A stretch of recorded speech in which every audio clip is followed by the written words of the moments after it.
The dry season had come and gone. The winds carried stories, whispers that the missing prince of Oba might still be alive. Some said he lived as a common man in the north. Others claimed he had gone mad from love.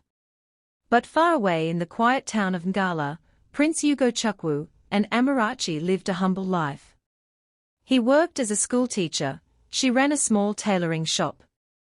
They had peace, but deep inside, Ugochukwu missed home. He missed his father, the king, whose health was failing. One evening, as Amarachi closed her shop, an old traveler arrived from Oba Kingdom. His eyes were weary, his clothes dusty from the road. "Are you Amarachi?" he asked.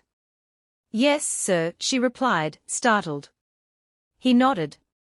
"Then I bring news from the palace." Ugochukwu rushed out when he heard the voice. The man knelt before him. "My prince, your father is dying. He has called your name for days. The queen has searched for you everywhere." Amarachi's eyes filled with tears. She knew this moment would come. "You must go to him," she said softly. "He needs his son." Ugochukwu hesitated. "And what about you?" She smiled gently. "Wherever you go, I will be with you, if not by your side, then in your heart." The return. After 2 years, the people of Oba Kingdom gathered at the palace gates in disbelief. Their prince had returned. But not as the royal heir in gold and velvet, he came dressed like a common man, dusty from travel, yet carrying the grace of a true king. The queen mother ran to him, tears streaming down her cheeks. My son, forgive me," she cried. "I let pride blind my heart." Ugochukwu held her hands gently. "Mother, love is greater than pride. What matters now is father." They rushed to the royal chamber, where the king lay weak, but smiling faintly when he saw his son. "Ugochukwu," he whispered, "you found love, didn't you?" "Yes, father. I found her, and I found myself." The king nodded slowly. "Then maybe the gods have answered me. Bring her home, my son, bring her home." Those were his last words. That night, the bells of Oba Kingdom tolled, the king had joined his ancestors. Days after the burial, the queen summoned the oldest palace servant, Mama, who had served the royal family for more than 40 years. "There's something you must know, my queen," the old woman said. "It concerns the girl your son loves." The queen frowned. "What about her?" Mama's voice trembled.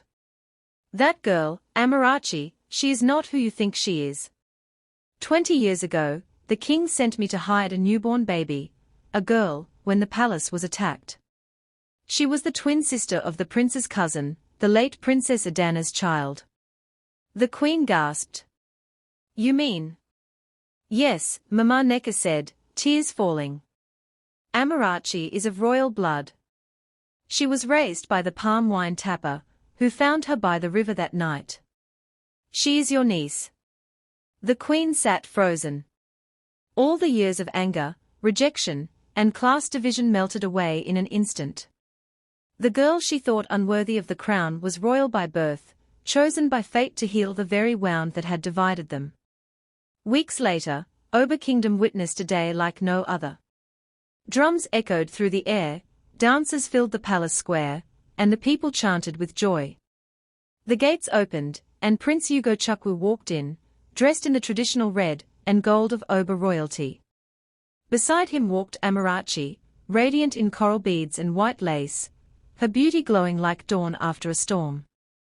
The queen placed the royal staff in her son's hand and said, "May you lead with wisdom, and may love forever guide your reign." Then she turned to Amarachi, tears shining in her eyes. "Forgive me, my daughter. I fought against what the gods had already written." Amarachi knelt. "You are my mother now, my queen." The crowd roared as the priest raised his staff. "Behold, King Ugochukwu and Queen Amarachi of Oba Kingdom." The drums thundered, the people danced, and the sky itself seemed to rejoice. Years later, Children in Oba would gather by the moonlight to hear the story, the tale of the village girl who stole the prince's heart and became queen.